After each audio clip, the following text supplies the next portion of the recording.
All right, so joining me today, we have Kierre Stowe over at SacTownMovieBuffs. And Kierre, we're doing Goodfellas today. We're doing the big episode for Martin Scorsese. Are you excited? I am excited for sure. I'm a big Martin Scorsese fan, so love a lot of his films. And I love Goodfellas as well. So Yeah, so I guess this is kind of just a good way to just kind of introduce you. You and I have been friendly for probably close to a year or so now. And I just wanted to kind of let you just kind of speak. What exactly is it that you do? What is it that you do, I guess, in Sacramento specifically? great question. First and foremost, I am a film critic. I'm a film critic for Black Film Critics Circle, which is a national film critics association. They primarily cater more towards Black films, but I love all films, including Black films. So I don't just uh, condense it down to just Black films specifically. And then additionally into that, I also have a film festival here, which is Sacktown Movie Buff Film Fest, which premieres every year here in Sacramento in April. We showcase primarily really films from all over the world. We do give first preference to local films here in Sacramento and local filmmakers, but we show films all over.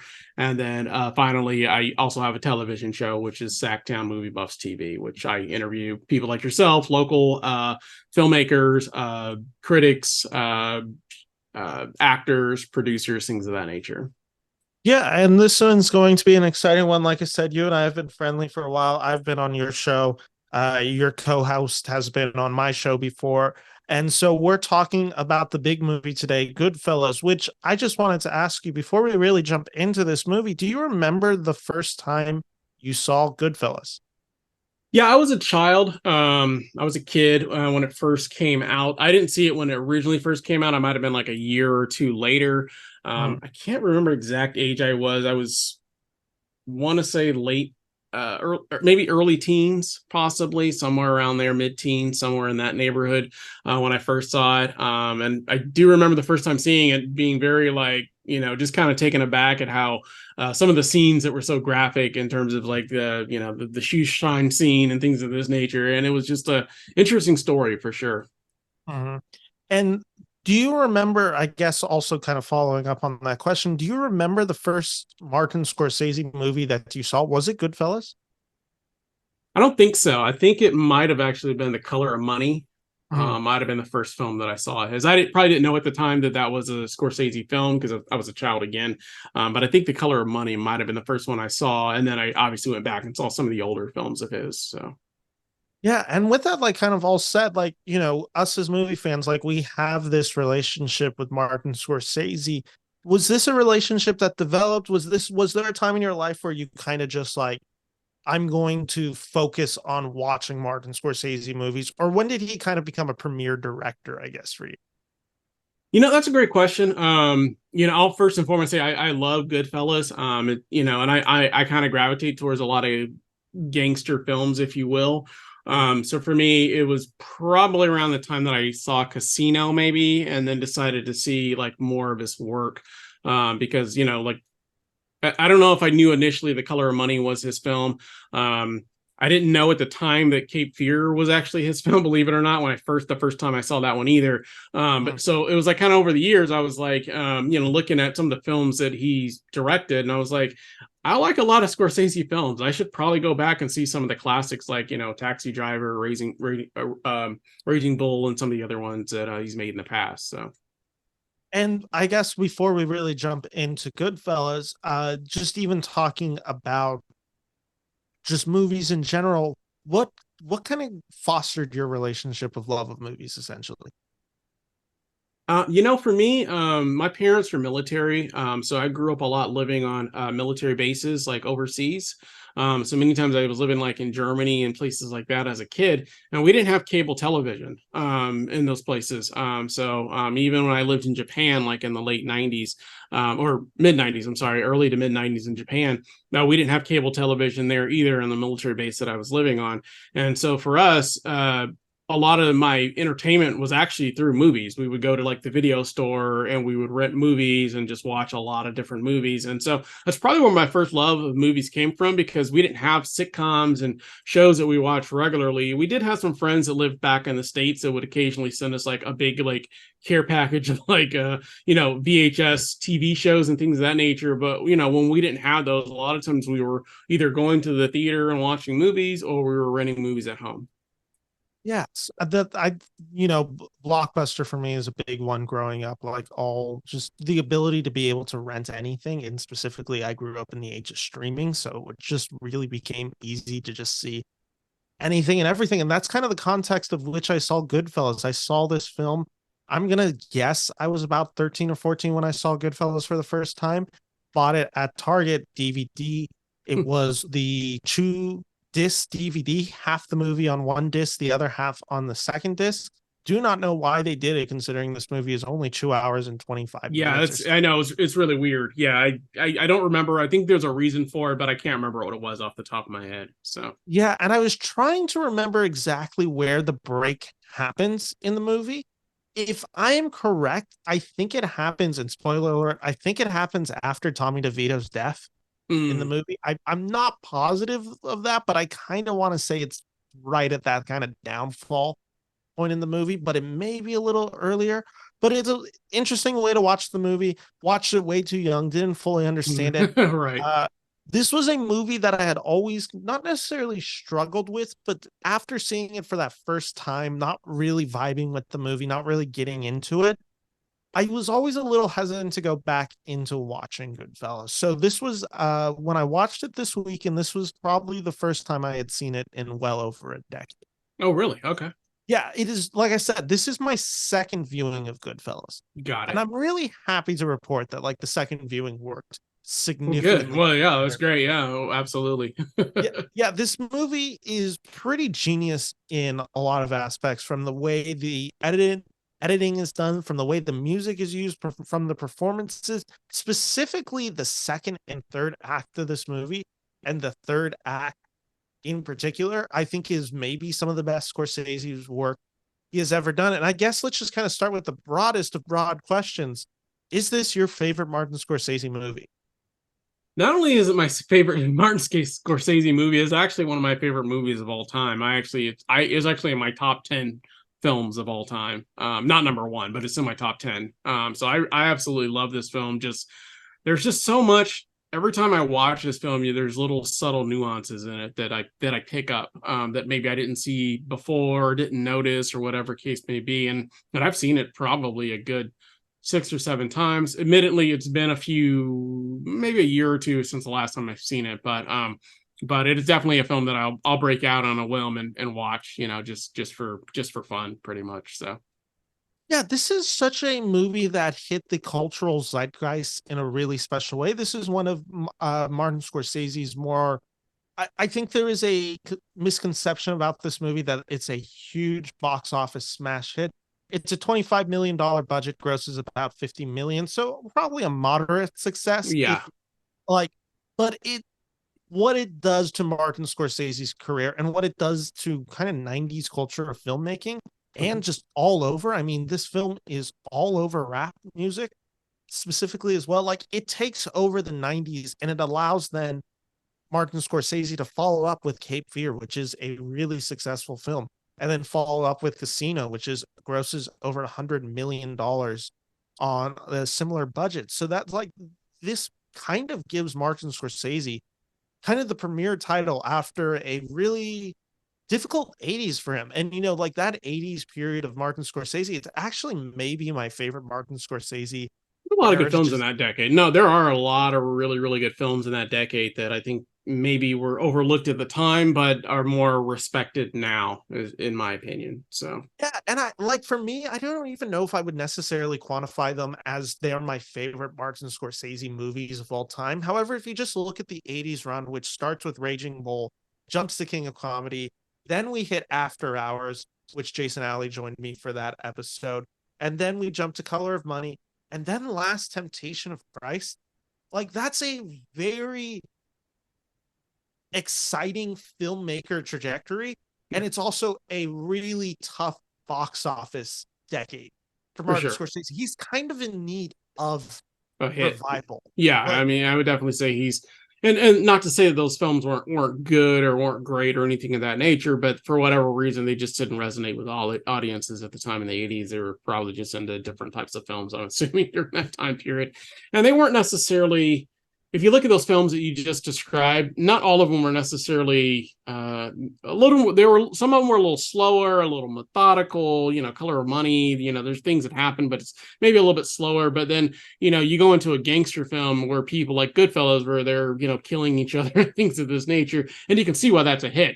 You go into Cape Fear, again, capitalizing on the violence and things of that nature. And not to say that some of his previous films didn't have violence in it, but he was already on a hot streak, and then there's more violence. And then Casino right after that, which is almost, some could say, a sequel to Goodfellas in some ways, so it's like a continued string. So he kind of found his niche, I feel like, in the 90s.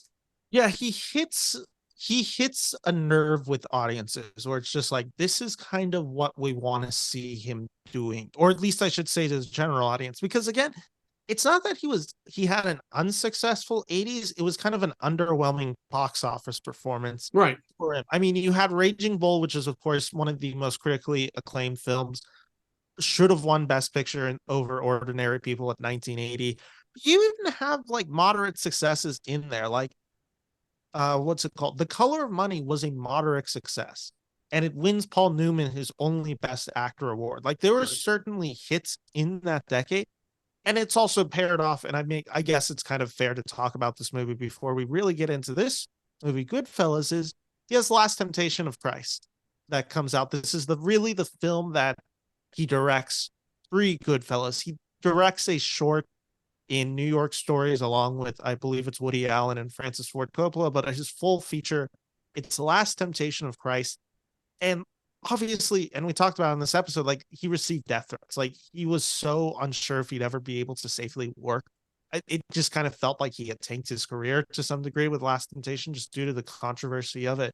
And he comes out with Goodfellas. And with that all just kind of kickstarting, like, what do you find exciting the most returning to Goodfellas?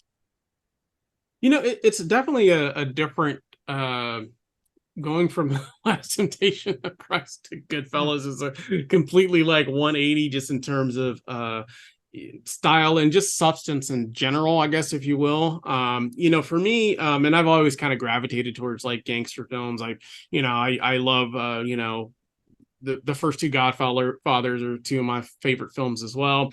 And so for this, it was kind of like a newer feeling of like a gangster film, gangster film for the 90s, kind of thing. And so I just enjoyed that and kind of gravitated towards the storytelling, the sprawling through, the different characters, and it's also, loosely based on a true story, and then just the subtle nuances, like just like the prison scene where he's like slicing those onions like just paper thin, and they're just like liquefying in the pan, and those are just things that you just always are going to remember in terms of filmmaking, just those subtle little shots like that. So yeah, like, there are so many scenes like that. The garlic scene in the prison is like kind of the quintessential like definition of just like the detail of that and making this world feel so lived in.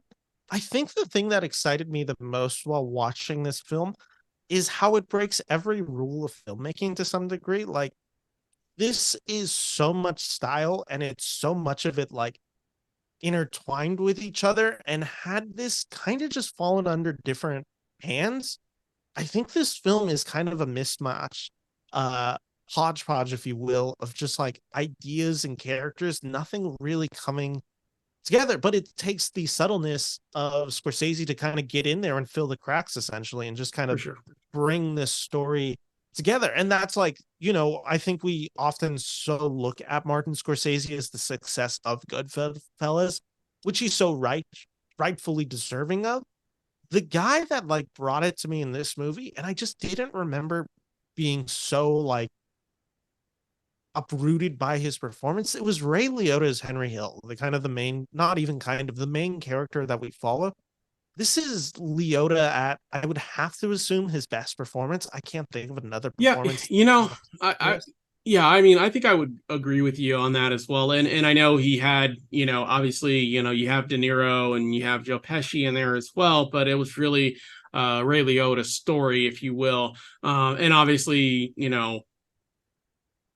Scorsese goes on to work with, De Niro and Pesci quite a few more times over over their careers, but he doesn't work with Ray Liotta in that same capacity though that he'd work with those other two moving forward, and so it's funny because I think it is his best role, but it's like one of those things where it's like, yeah, it's his best role, but we would probably argue today that maybe the better actors in that film overall is probably going to be a Robert De Niro or a Joe Pesci, just in terms of moving forward, and because he chose to work with him a lot more in the future as well. So Yeah, it's this really weird thing with Liotta because, like, you're right, he never worked with Scorsese again. Like, there was one opportunity where it sounds like they were really trying to work together. He was originally tapped to play the Mark Wahlberg role in The Departed, which it's actually a little hard for me to see anyone else but Mark Wahlberg as that character within The Departed. But like, I think there is a specialness, and I almost kind of theorize like maybe it's the reason of like you can't bring back Liotta in a Scorsese movie because like this is almost the pinnacle of everything Scorsese is interested in a character, and it's kind of the pinnacle of an actor giving this type of performance. So it's like, how can you come back? Like, it's almost like the height is so high in this movie, and it's such a specific movie for Scorsese to direct, so enamored with his own style. mhm, That's like, well, we can't bring Liotta back because it will always, to some degree, pale in comparison to what he does as Henry Hill. No character could ever be as interesting as I write for Henry Hill. for sure. Yeah, I mean, I think that's a fair assessment that obviously everybody knows it was his best role. I mean, I don't think that there's too many people that would argue or fight you on that it's his best role that he's ever done.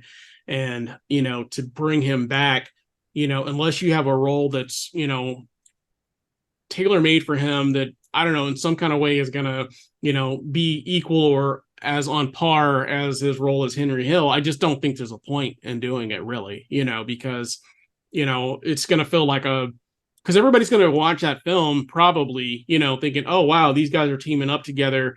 I'm expecting that same magic that happened in Goodfellas, and there's no guarantee that that's going to happen for either of them. So, Yeah, and it's like with Liotta specifically, like, this isn't a guy who like necessarily gets his who gets his first role in Goodfellas. Like, he's in Field of Dreams the year yeah. before.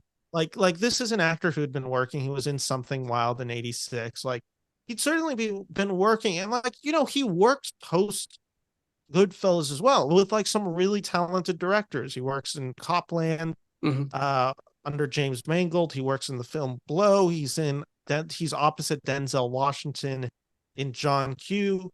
He's in a lot of these movies. He's in Noah Baumbach's like Marriage Story as one of his last, like, probably most well-known performances. Right. Like, this is certainly an actor who continued to work, but it is really like he is kind of always in the Goodfellas shadow. And even to his death, like, one of his last roles on film is Cocaine Bear, which Right. is a movie which is essentially kind of asking him to play like, Almost the hey, like, same. you're a coke. What was that? Almost a watered down version of Henry Hill. Yeah, exactly. Like, we want So, you to be a cocaine dealer who's kind of going crazy and right. paranoid about this Right. film. Like, it's so much of it, even to the point that like when he's in Grand Theft Auto Vice City, like in the video game, like he is essentially asked to play that so they can kind of have Henry Hill in Grand Theft Auto. Like, it is Right. a role that is kind of the quintessential star making performance, and it's also kind of the shadow of which Yeah. Liotta lived his whole career in. And that's, again, not to discredit any of the roles Not he at all. does. No, I agree with you 100%. I mean, yeah, it's just one of those films where, he was never gonna be higher than that in every film that he's done since then, whether it be good or not, because he's also made a lot of stinkers as well, let's be honest. But whether it be good or not, none of those films, I would say his role or his performance necessarily lived up to his performance as Henry Hill in Goodfellas, in my opinion. So Yeah, and it's that difficulty because like so many of the other actors that Scorsese has worked with young, he kind of repeats works with them. Like Robert De Niro gets that chance to have kind of multiple incredible characters under Scorsese's belt. Leonardo DiCaprio does the same. Even Joe Pesci, who is obviously a little bit older when he works with Marty, like, he takes a break after Raging Bull, isn't really in successful films, and then kind of comes back with Goodfellas, Home Alone, and then he's in My Cousin Vinny, and then all of a sudden he's like the biggest star in the 90s Right. at that time, wins the best supporting actor for Goodfellas. Like, it is just the trajectory of sometimes it is like it's that benefit of the curse, right? Like it's the benefit and a curse where it's just like you amass such enormous fame from one role, and in that, you being Henry Hill has made you almost bigger than an actor, and it's a role that will live on, but you can't escape that to some degree. And I think Right. Liotta was kind of self-aware with that, to the point that he even picked roles that he kind of knew would interest people. And again, very talented actor, nothing to degrade him for it, but his performance as Henry Hill is nothing less than one of the greatest to ever grace film. Like I can't think of that many finer performances than what he achieves as Henry Hill. Yeah, no, it's, I mean, you, when you think of that movie, I mean, you even though, like you said, you have the fine acting of De Niro and Pesci and many other actors and actresses in that film that did a great job. But you definitely, when I think of that film, I think of Ray Liotta, carrying that film, leading that film, and just and just his story, because when you look at it, I mean, Henry Hill wasn't exactly the, he probably should have been killed a long time ago, based on the things that he did, and you're not getting to spoilers, but you look at that role and like he just owned that role, he owned it, and I thought it was, I mean, it's great. It's just such a really, really good film. So Yeah, I know. And there's like so much with this performance because I think the film that like is in conversation with Goodfellas, at least in this era. And it's also specifically in conversation because its sequel comes out this same year. And Goodfellas kind of takes all the momentum away from it, is The Godfather. And obviously, Godfather Part 3 comes out the same year in 1990. right. And I think we talk about quintessential gangster movies, and it's certainly The Godfather Part 2, and Goodfellas. Like, that's to some degree the holy trinity. Like, it is the Yeah. perfect like thing. And what's so interesting about that is this film is nothing like The Godfather. Like nothing similar. There is no similarities to it. I and you leave with different feelings. And I think the genius of this film, Goodfellas, and we'll really start getting into it. And again, spoiler alerts, is to me what makes Goodfellas is the last hour of this movie, the fall. Like Yeah. this fall is like the some of the most perfect filmmaking, even to the just the final line of being an average schmuck, like, or schmuck, however you pronounce that word, schmuck. I think it's schmuck. But Yeah. even that, to like that final like beat is just like his comeuppance is that he's just kind of annoyed. Like Right. that is like it is the pain of this character, and it's so unrewarding in like really complicated way. So I guess let's just kind of start diving into this movie, Goodfellas. It follows, we start in the year 1955 with youngster Henry Hill, who has always had dreams of becoming a gangster. He lives in an Italian American neighborhood in Brooklyn. Along the way, he starts meeting gangster figures such as Paulie Cicero and his associates. You have Jimmy the Gent Conway, Tommy DeVito, played by Joe Pesci. And eventually it leads to the three associates spending most of their time in this nightclub in New York, Henry falling in love, and just kind of the rise. And it is, for lack of a better word, it's alluring. Like it is really like this first 20 minutes is just like, it is both down and dirty.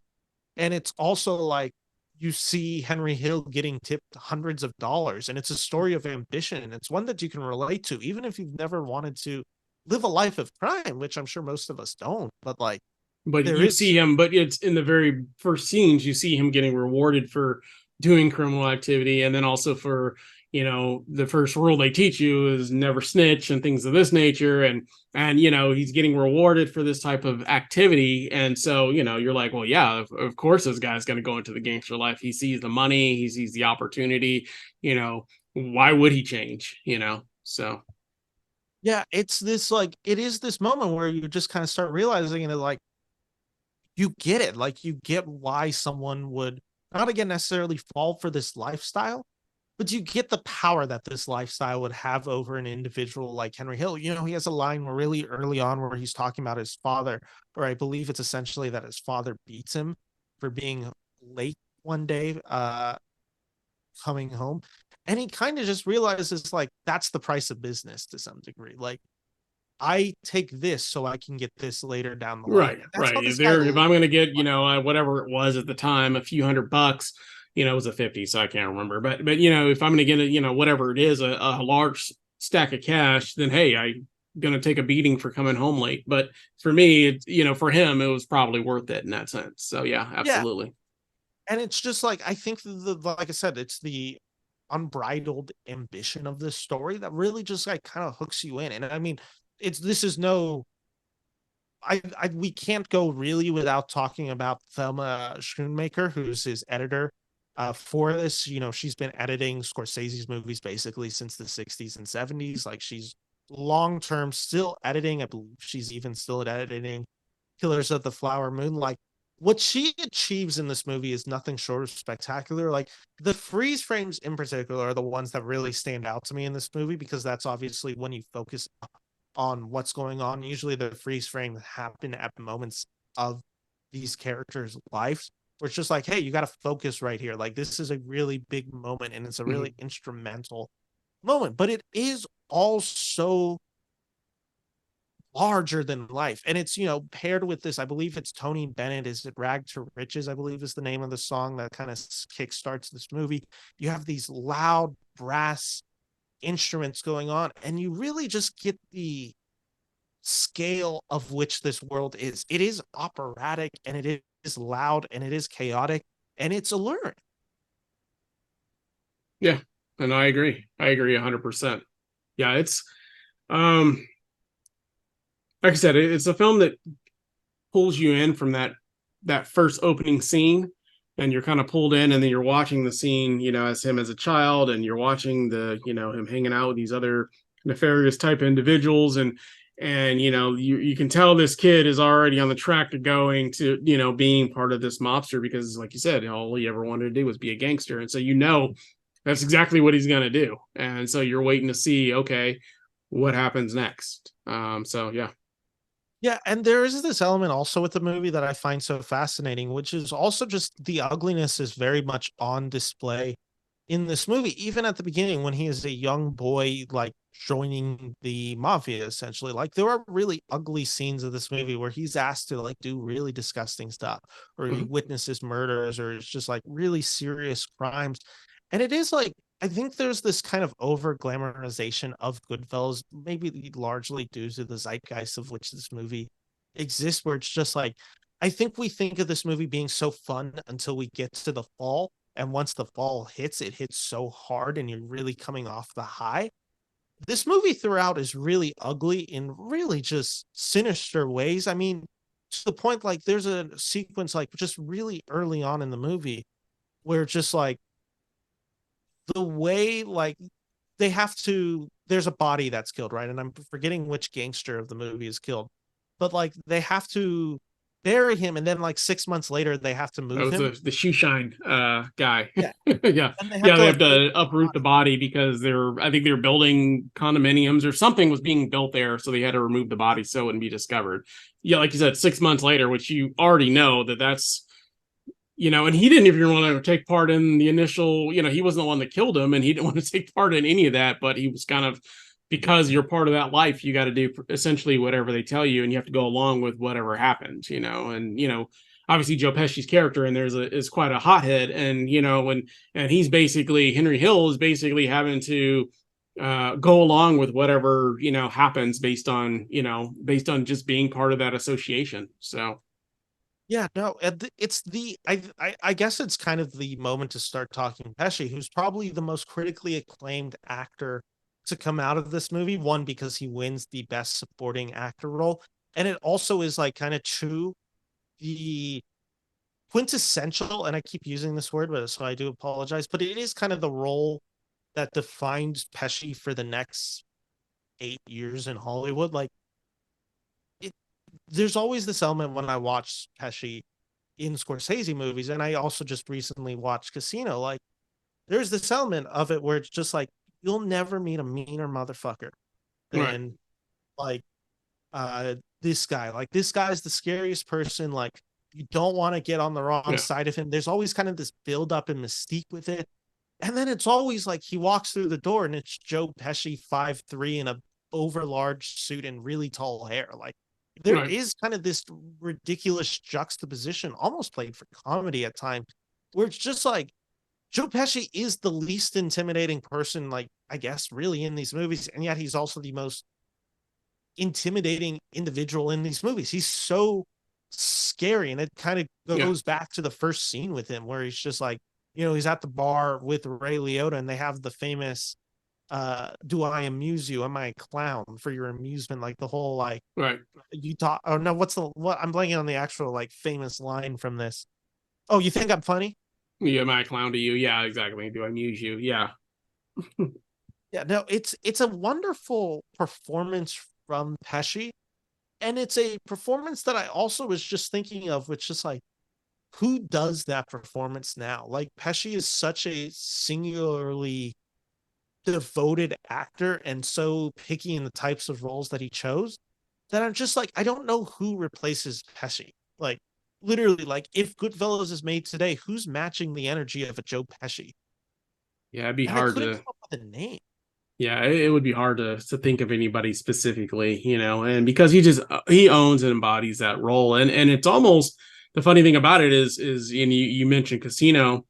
In some ways, he almost plays the same kind of character in Casino as well, where he's also just a really short, hothead, loose cannon type guy, in both of those films, So it's almost a very similar role that he plays in both of those films.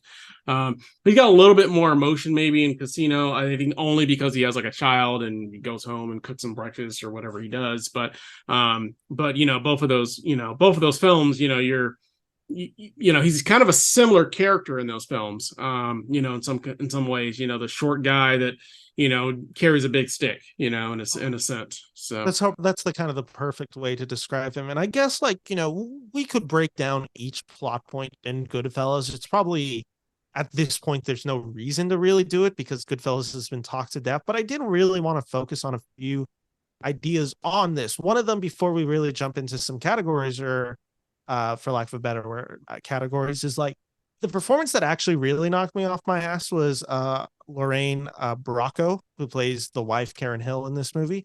I mhm. kind of remembered from the first time I watched this movie that she was kind of just served as the wife character in this movie, kind of the stereotypical female, always like, the matriarchy of this movie. That's not who this character is in any way, and it's really interesting because this movie doesn't, Godfather, and the reason I kind of made the Godfather comparison and compared it to this movie is like, Diane Keaton's character in that, you do largely feel sympathetic for this character. Like, when the explosion happens in Godfather 2, where she's like yelling at Michael, "It was an abortion, Michael."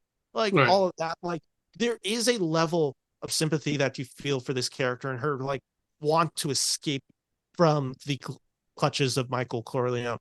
The difference in this movie is she is not only complacent towards all of Henry Hill's crime, she's supportive and she buys into this lifestyle Oh, for sure. right She away she too. Like, enjoys the finer things, She enjoys what comes of that. And there's a famous scene where she was excited when he goes and pistol whips a guy that basically in her words, kind of, assaulted her in her words, and he goes out and assaults and then hands the gun to her. And she was excited about being able to hide her, boyfriend's gun and you know what I mean? And that kind of stuff. And so she was definitely all about, living that lifestyle for sure.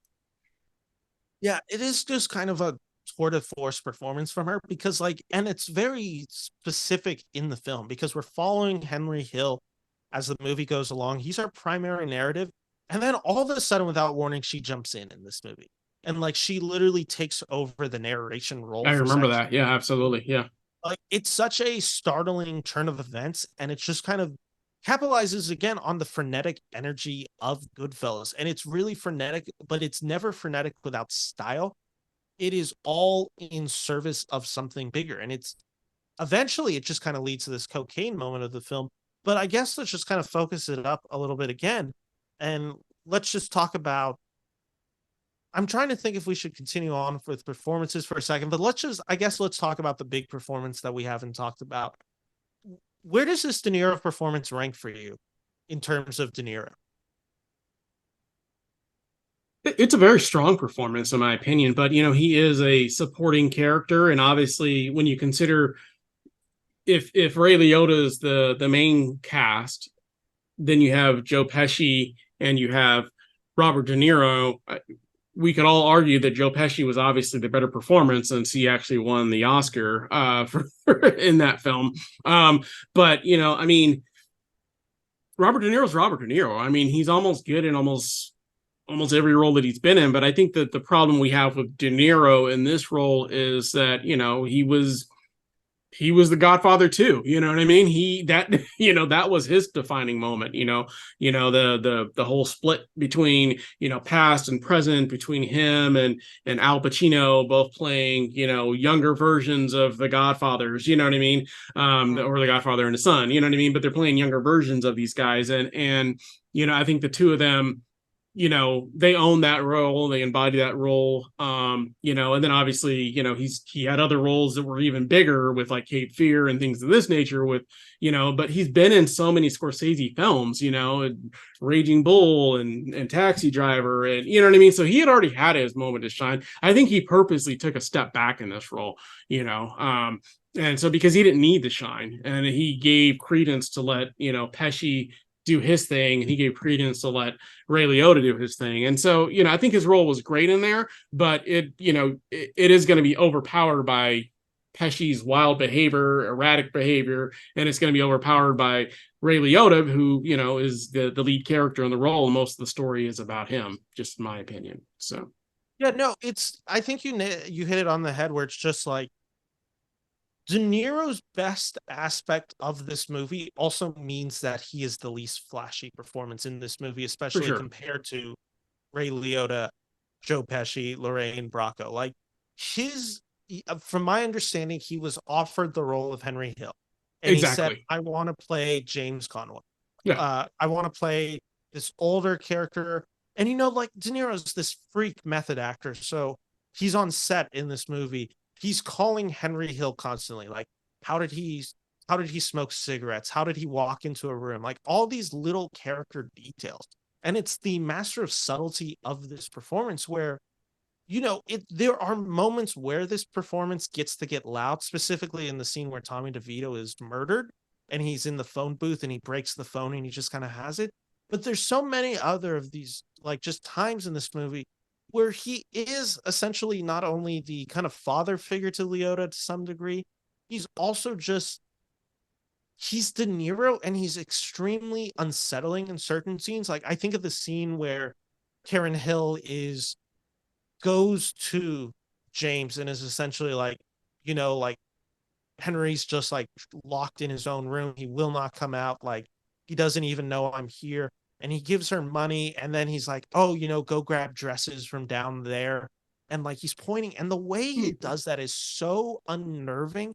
And it's such a frightening performance from him in the sense of just like when you're watching him, you kind of just, he draws you in. And he's a very good, just like, you trust De Niro. Like Oh, for sure. he does have that paternal feeling to him when he's like talking. Like you just kind of feel safe with him. And it's that safeness that he's able to just weaponize at a drop of a dime. And there's this paranoia element that comes into play in this movie. And I guess just like there's just so many sequences in him. And it's for me, I guess the reason I was asking this question is because I was trying to think if it's my favorite De Niro performance that he gives.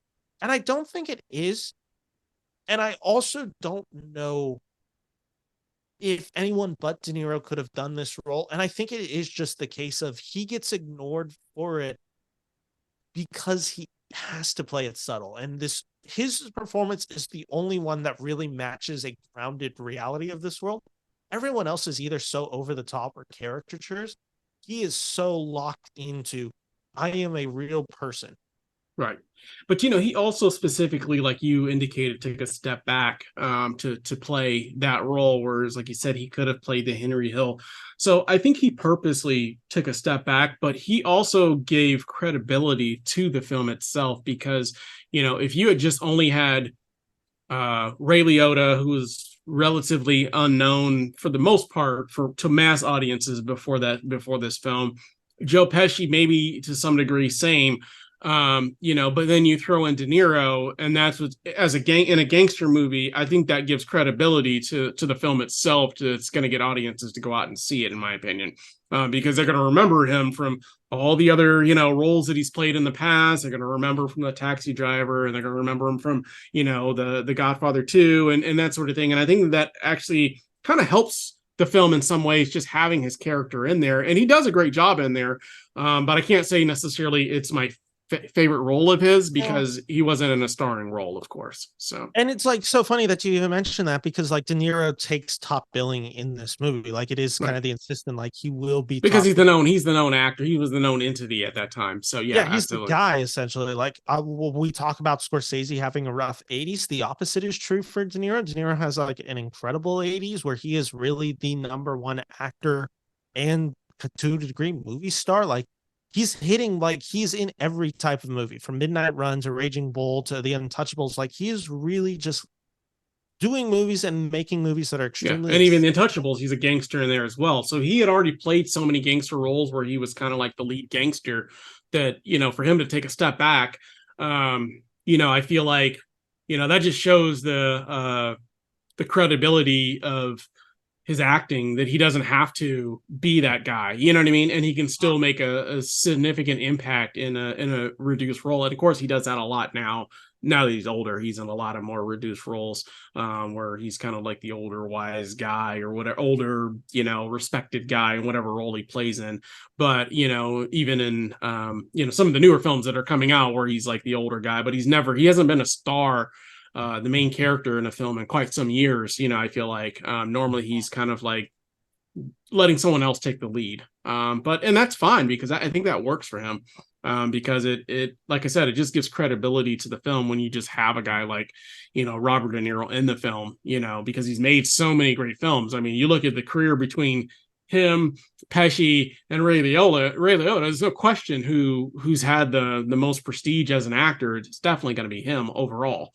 He's just made hit after hit after hit, especially during the 80s where he was really coming into the fold, and even starting into the 70s when, he started with The Godfather 2 and kind of went on from there. So, yeah, I mean, he really, to kind of take WWE terms, he really does the kind of putting someone over type thing where he's like, I'm going to lend back and I'm going to kind of allow this guy to become the star.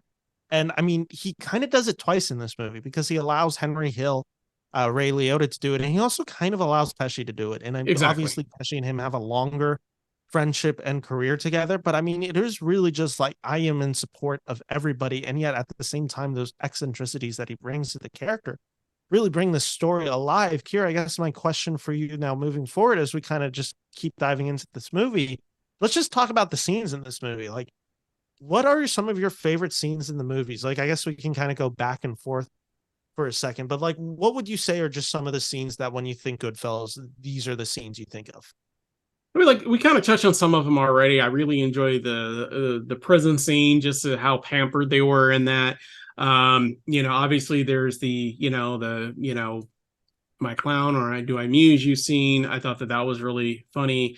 I think, but for me, I think when things start turning south, for the characters, because everybody's riding high, things are going great, but when they pull off that job, and things aren't going south, and they have to start basically cleaning up, if you will, which is basically taking care of anybody that was involved with that job and things that I felt like that was really the turning point of the film. And I felt like that really made the film stand out from any other typical gangster film that you've seen before. It's always great to see, like, they're doing well, everything's going great. Even when they go to prison, it wasn't like it was really hurt for them, because they're being separated from the other prisoners. They're having these fine meals, and so they're still basically living the life in prison. And it wasn't until they pulled off, and I forget what it's called, the Lithuania job or something like that, the left something job. Hasana vault at JFK. Yeah, which was a real heist. Like, It was I a think real the yeah. biggest heist at that time. I felt like for me that was a turning point of the film, because that's when things really started to go south for everybody, because that's when they started, killing mobsters and things of this nature. And of course they had killed a made man before, but that's when things really started to kind of come to a head. And then that's also around the time that the coke addiction started happening, and so everything started really crashing down. And that's when I really was like, okay, this is already a really, really good film, but I like that they've changed the narrative a little bit, and they're showing us, okay, this is really what happens in the mobster life. This is the changing point, because you go back to, like I said, going back to the Godfathers, and I hate to always use them as a reference, but that's the next closest big, mafia film that you can think of before Goodfellas. They almost always ended kind of how they started. You know what I mean? It was like they come into it, they're going through some tough times, somebody steps up, they get rid of all of their enemies, and then life is good again, kind of situation for those films. Whereas this one, it's a constant rise. There's a little bit of rumblings on the way, going to prison, whatever case may be, but then everything comes crashing down for all three of those main characters in some ways. So yeah, the difference between like Henry Hill and Michael Corleone is at the end of Godfather Part 2, like Michael Corleone wins. And it's the price that, again, he has to pay for winning. It's the But he still wins. Yeah. But he still wins. Like, it ends with him, like, obviously, in a really devastating, like, final 5 minutes of like cinema is probably that moment where he's reflecting at the beach house as he realizes, like, he has to kill his brother. But like in this movie, like, it's the exact opposite. Henry Hill ends up pathetic. Like, it's he ends up like in some Midwest town, and you know what I mean, living, just living this like basic normal life, when he was living like the gangster life and being around gangsters. And they pretty much ran the city, they ran their town, they ran New York, they ran the city that they lived in. And now he's just like an everyday average, Joe Schmo like the rest of us. And so it was really just kind of a defeated, look on it. And in his case, pretty much everybody that he knows from that life is either dead or in prison, or he actually helped put in prison due to his turning in evidence on them. So it definitely ends on a sour note for him, for sure. But I like that about the film. I love it. I think it's and so for me, that's the main scenes. It's not one singular scene. It's that whole last act where things are really crashing down for all of the characters in the film, basically. So, and there's the level of uncinematic quality to Henry Hill's story by the third act, because like you kind of alluded to this, like, James Conway ends up in jail betrayed. Like, that's a very classic Shakespearean downfall of a character, kind of brought down by his own apprentice to some degree. Joe Pesci just ends up being murdered in one of the most shocking cinematic scenes. Like, he kind of gets to go out in a blaze of glory. Literally, like, it's a very because you think he's going to be made a made man, and instead he's made dead. So Paulie ends up arrested. Like, all these people kind of have like a certain level of arc completion, and Henry Hill's arc is essentially pathetic. Like, it is just like, there's nothing good that comes out of it. There's nothing joyous. Like, he is literally as you said, in a Midwestern town, undisclosed, but just like living an average, boring life, which he can't stand, because he's now lived a life of such luxury that the idea of losing power, and it's kind of, we see this so much in our current day, like, landscape and politics and anything like that. It's so hard for someone who's been in power to then lose power. Oh, for sure. They want that taste of power. And if you can't have it, it's just it's devastating for them. And that's kind of what this Liotta performance is at the end, where it's just like he's done, like he can't do anything, and he realizes for the rest of his life he'll never be anything again. Like he is will never be amount to anything. And I think it's an interesting discussion whether Scorsese looks down on Henry Hill to the degree of like loathing that he should. I think this is also a question that Scorsese kind of ends up answering a little bit more with The Wolf of Wall Street. There's an element of this movie that I do find maybe not even hard to swallow, but it is an element of it where, Henry Hill is so involved with the production of this movie. And it's the question of, is this not even morally right to tell his story? Because that's not really what I'm interested in, but just like, how does this film essentially view this lifestyle of Henry Hill? And does this view him as any form of a tragedy? Is this just, how do you interpret Scorsese's relationship, I guess, with Henry Hill? Yeah, it's complicated, because on one hand, you because he's the main star, so you do care about that character, and he's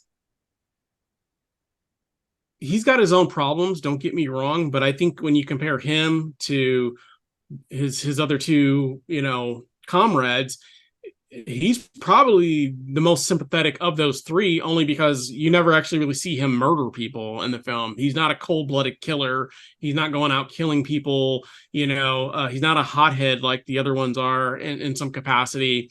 Anything he did was more of an accomplice. You need to help us move this body. You need to help us do this. You need to help us do that. But, he was never really a leader in the sense of, he was always kind of a follower. You know what I mean? He was never going to be a made man because he wasn't full Italian anyway. So he was never going to be a made man. So he was always going to be kind of that middle guy.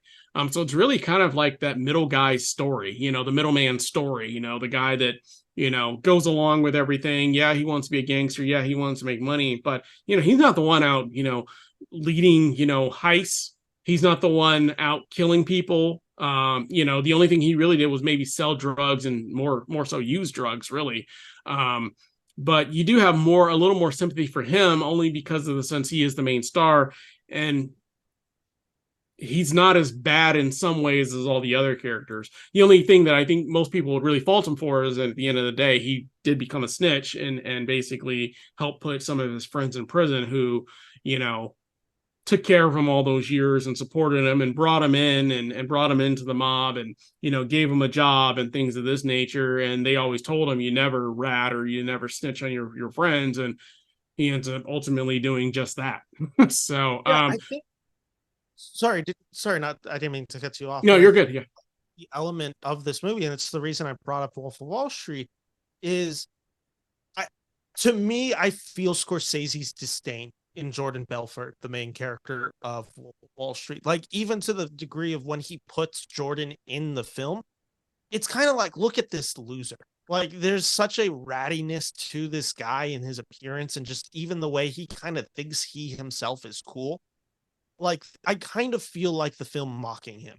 Where Henry Hill, I kind of do feel an element of not even glorifying him, but certainly an element. And I think it's just the aspect of it. There is an empathy to Henry Hill that Jordan Belfort lacks. And I think it's purposefully, but I think it goes back to my original point that Henry Hill is not, he's a bad guy, don't get me wrong, but he wasn't necessarily a murderer, at least not in this story. I don't know what he really did in real life, but I think in real life he is. Yeah. But in the story, you don't really ever see him actually murdering people on screen, in the movie, really. He's more, like I said, an accomplice to a lot of the murders that happen or whatever case may be. Whereas in The Wolf of Wall Street, and obviously we'll get into that if you want to get into that as well, Jordan is the leader. He's the guy. He becomes that guy. He's the, and the things that he's doing, we see the people that he's hurting. We see exactly what he's doing in that film. We see what he's doing in the offices, the people that work there, the harassment that's going on, the midget tossing or whatever it is that they're doing in that film. So we see all these really, really terrible things that he's doing to people that are I'm not going to say they're necessarily the best people, but they weren't mobsters. They weren't gangsters. You know, when you're in that mobster gangster life, anything that happens to a mobster or gangster, whether they're murdered, whether they're killed, you don't 100% feel too bad for them because they're involved in nefarious criminal activity as well. Yeah, sure. Not to say that the people in The Wolf of Wall Street weren't, but there's just a certain snottiness about millionaires and doing, preying on the weak and the small because they were doing like the junk bonds and things of that nature, and preying on poor people, and so you see that, and so you have a little less empathy for somebody that does stuff like that, I feel like, versus, we don't really see the people that they're affecting in Goodfellas as much. You don't see the people that are being hurt and the people that are, you know what I mean, like losing money and things of this nature, because most of the people you see that are killed for the most part were either other mobsters or mobster families or whatever case may be. So they were already involved in that life, and you kind of knew the rules when you got into that life. So Yeah, and I think like the reason I bring up Wolf of Wall Street is I also think there is this element while watching the movie.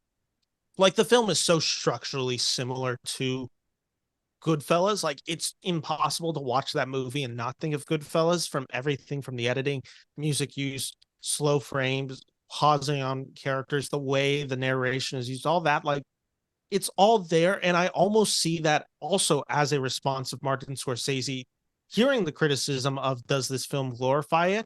And it's like, okay, let's take this exact same story and let me actually show you how I feel about guys like Henry Hill, Jordan right, Belfort, like these right, criminals. Like this is like the life they live. And I think it's absolutely abhorrent. And I right. do think that's maybe that level of nuance is missing from Goodfella at sequences. I just some other scenes that I wanted to throw out there. It's impossible to not mention the Layla sequence in this movie, which is of course the bodies being moved, where it's essentially the hit's been done. They're now all kind of, coming to terms with it. Everyone who was involved in that heist that went awry is now being removed. Such an incredible use of music. That's another element of this movie that we haven't focused much on. Like this soundtrack's Oh, the incredible. soundtrack's amazing. Yeah, I love the soundtrack. It's got a lot of those great 70s tunes and things of this nature. The soundtrack is great. Yeah, I mean, from rags to riches, then you hit like George Harrison, What Is Life? You have Rolling Stones used multiple times throughout it, ending the Hmm. movie with Sid Vicious. Like, there's just so much in it that brings the style of this movie and also brings the emotion of it. The Hmm. music has to do so much of the weight of the emotion of it. Some of my other favorite scenes, I think my favorite sequence of this film is the helicopter chase, where he believes he's being chased by the helicopter because he's Oh, high when he's off. just coked out of his mind. Yeah, exactly. Like I think it is the ultimate like pinnacle, like incredible filmmaking from Scorsese, where I just find that like 25-minute sequence just enamoring. Like I love what he achieves in this moment. And then like the other one that I will mention, I'm trying to think if, oh, obviously I guess we haven't really focused on it. We've briefly kind of touched around it. The Tommy DeVito death scene is shocking. Like I knew it was coming. I remembered it was that scene, and still the way he's executed is so like just jarring. It just Yeah, happens. The music kind of cuts out, and then it's just like that's the downfall. Like that is the moment it all goes wrong, when a made man is no longer becomes the made man. Like for the sure. protection that they thought they had granted themselves is gone. Yeah, no, I agree 100%. I mean, that scene to me is obviously the most shocking of the film because you think, oh, he's going to be a made man now, the great, and then I know because of the music, because of the darkness of the scene and the way the scene kind of changes, I was like, oh, something's amiss here. And that something bad is about to happen.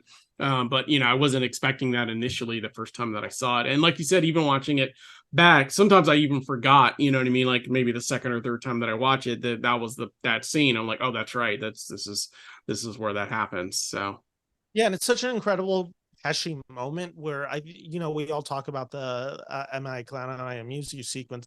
Him walking in with in that white jacket, like hair all done, like walking with the biggest swagger, like yeah, ready to go, be a made ready to man. go, and it's just the boom and the cut to the drop. Like it is so frightening, almost like It's to me that's just another of these moments. It's these little moments in this movie, not little because I guess that's a really big plot point of this movie, but it's just the little things these actors do that bring these characters to life. This film is just full of character actors doing their thing. So many of them ended up actually being in The Sopranos later on. But I mean, you have actors like Frank Severa, Tony Dara, Mike Starr, Kevin Corrigan, Samuel L. Jackson here is in this movie briefly. You have Anthony Powers, like Tobin Bell, like just so many actors in this movie that are just doing incredible work. I love some of the jokes in this movie. It's very funny. Like Yeah, there are a lot of that's a lot of people don't realize about the movie is we say it's a mobster movie, but there's a lot of humor in the movie as well. I mean, far more humor than say the Godfather films, you know, where those ones are way more serious. There's a lot of humorous parts. Like you said, even the am I a clown to you? Do I amuse you? I mean, even that's kind of a humorous scene because of the way that it ends, where they're like joking around and laughing. But yeah, Liotta with like the biggest over exaggeration of laugh, like all that. Even like the scene where they're at Henry Hill's wedding, and it's just like he's introducing them to the crew, and it's like they're all either named Paulie or this, and like yeah, you're right, and they all have the crazy hair and the crazy look, and they're all you know, and then all the nicknames for people, Joey Two Time, because he always says things twice, get the papers, and things of that nature. There's all those little things where it was, the character names and things of this nature, and the over exaggeration, and so there's a lot of that for sure. Yeah, no, it's all pretty incredible. It all really works. I think the last point that we should really hit on with this movie before we kind of start wrapping it up is the part of Scorsese that amazes me is his ability to make cool movies throughout any decade. This is a guy who's been working since the 60s. So this is going on with Killers of the Flower Moon.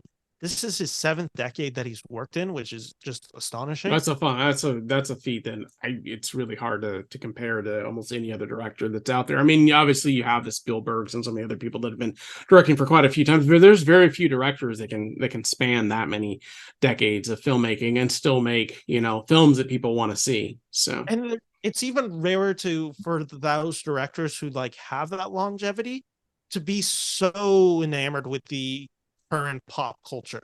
Like he does have a finger on the pulse of what is interesting during this time. Like it is the ability you don't make by mistake. You're not able to make a film like Taxi Driver and Mean Streets, Raging Bull and After Hours, 90s with Goodfellas and Casino, 2000s with The Departed, 2010s with Wolf of Wall Street. Like that's not accidental to have movies that are so ingrained in pop culture. That's an understanding of what pop culture is. And at his age, 80 plus, like that's an astonishing feat to just be that relevant, essentially. For sure. Absolutely. So in touch with that. And it's, I think, the aspect that makes Scorsese the most interesting. Here, we're going to start wrapping up this episode, but to kind of just put a bow to Goodfellas and Martin Scorsese specifically, I just wanted to ask you some questions, and two of them are kind of linked together. So the first question is, actor who has passed away that you would have liked to see star or even be in a Scorsese movie, an actor who is still alive that you would have liked to see in a future Scorsese movie.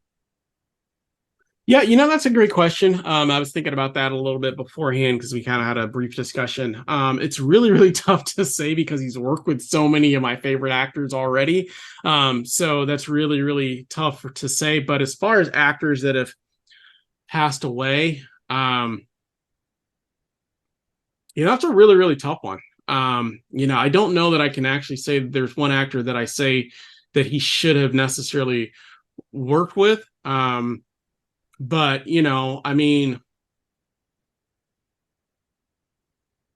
and he hasn't passed away, so it's hard to really say. But I would have, if he could have worked with like a younger, like a Clint Eastwood, like when he was younger, sure, I would be. And that, like I said, he hasn't passed away, but he's so old that theoretically it wouldn't be. You're not going to make him film with him. But for me, because Clint Eastwood is another actor that I felt like had a lot of range when he was younger. I mean, everybody knows him for his westerns, but he made comedies. He directed his own horror film. He's done he does have a lot of range. So it would have been interesting to see Clint Eastwood like in a gangster film or something of that nature with a Martin Scorsese. I would have liked to see that like in the 70s or 80s. I think that would have been an interesting pairing. And the reason I bring him up is just because it's not something that I don't think could really be done now. So yeah, well, and it's also just the factor of Clint Eastwood doesn't make movies with other directors besides anymore. Anymore. Yeah, for sure. Right, Yeah, so he's going to do his own thing now. Yeah, exactly. So,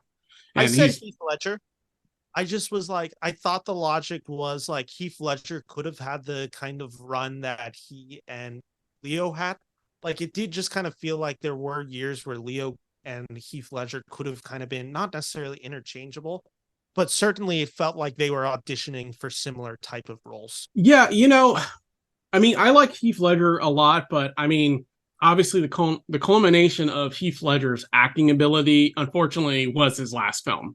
And so it would have been interesting to see where he went after that. So I would agree with you in that sense I would have needed to see what he did after The Dark Knight. You know what I mean? Like that would have been, but I definitely think that he's somebody that has range. I definitely think he's an actor that could have done very well in whatever movie. And like you said, he could Heath Ledger have played Jordan in The Wolf of Wall Street. I think he could have played that role. I don't know if it would have been as good, but it would have been a different take on it for sure. But I think that he could have played that role.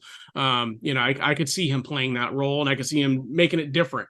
It might even been a better performance. We don't know because it would have been a different film for sure with him as a lead in there. But it's the challenge of him coming up. Like he has Brokeback and Dark Knight, and it's just like, oh, this guy will be kind of the actor of his generation, and we just lose him too young. Yeah, just too young. Yeah, his body of work just wasn't enough to be there, and he died so young, so it is unfortunate. But yeah, I mean, like I said, I know it's kind of a cheat, but I only see Clint Eastwood just because that film that it's never going to happen now at this point, So when he was younger, I would have liked to see him do that. But I mean, as far as actors that are, alive today, I mean, you got a whole gamut of actors, I mean, even to some degree, I mean, I think he is kind of doing it, I think he's working with it. I mean, he's definitely, he's every decade he works with a new generation of actors. And so, and so it's really hard to say like an actor that he hasn't worked with that I would want to see him work with, because they're going to be somebody that's predominantly younger, probably somebody that's up and coming, because he's worked with I mean, I don't know, you could say like a bigger role for like a Samuel Jackson would have been good to see what that looks like. Could you imagine him doing a lead role with Samuel Jackson as a lead, or I guess a Denzel Washington, because I don't think he's ever worked with him before. Denzel has never worked with Scorsese. Yeah, so that would be interesting to me. Tom Cruise. I said Mahershala Ali. That would be interesting as well. I like what he brings, and I think he's a younger guy, and he's a younger than the Denzel who's getting older. Samuel Jackson's like in his 70s now as well. So so that would be an interesting take also. I just think he brings that level of coolness kind of needed to be in a Scorsese, especially. And that's what I'm thinking of. I'm thinking of like really, really cool actors that, you know what I mean, that resonate with people that you could put in like a Robert De Niro that's just super just cool. You need somebody, Samuel Jackson's a really, really cool guy, you know what I mean? So you need somebody, like you said, like a Mahershala Ali would be a good one as well to think about for sure. So, yeah. And to end this show, Kierre, I ask all of my guests this. I'm not revealing mine just yet. I'll reveal it at the end of this series, but your top 5 Scorsese. Yeah, so I was thinking about that a little bit, and you could ask me a week from now, and I might tell you something different just because I rewatched the films.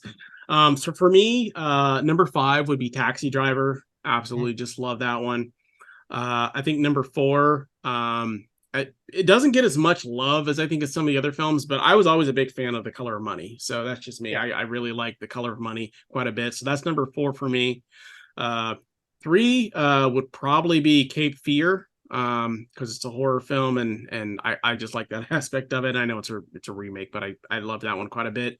Um, 2, I we've already kind of touched on it. I absolutely love The Wolf of Wall Street. I just absolutely just love that film, and it's like one that I don't know. You ask me a month or two from now, and I might give you a different answer, but this order. But then number 1 for me is Goodfellas, because you already told you that it's in my top Yeah. 10 of all time. But obviously I'd have to do honorable mentions with Casino, Raging Bull. I mean, we could go on all day with some of the films that he's made. But those would probably be my top 5, just off the top of my head. So and they're all a little bit different. They're all, obviously The Color of Money is a pool shark movie. Taxi Driver, a guy basically going crazy. Cape Fear is kind of more of a horror film. There are a lot of similarities, I think, to Goodfellas and Wolf of Wall Street, but the stories and narratives are definitely different. And The Wolf of Wall Street, in my opinion, is more of a straight comedy, in my opinion, as well. Yeah, So, agreed for sure. but yeah, those would probably be my top 5 if I had to guess. So. Perfect. Well, Kierre, thank you so much for joining me in this episode of Goodfellas. Where can the people find you? Usually just SacTownMovieBuffs.com. Like I said, we have a film festival, so they can obviously check me out at the SacTown Movie Buffs Film Fest or SacTown Movie Buffs TV if they want to see our actual show. So Perfect. And my name is Ben Friedman, film critic, and we'll be back tomorrow with Cape Fear. Thank you all for watching. Take care and bye-bye.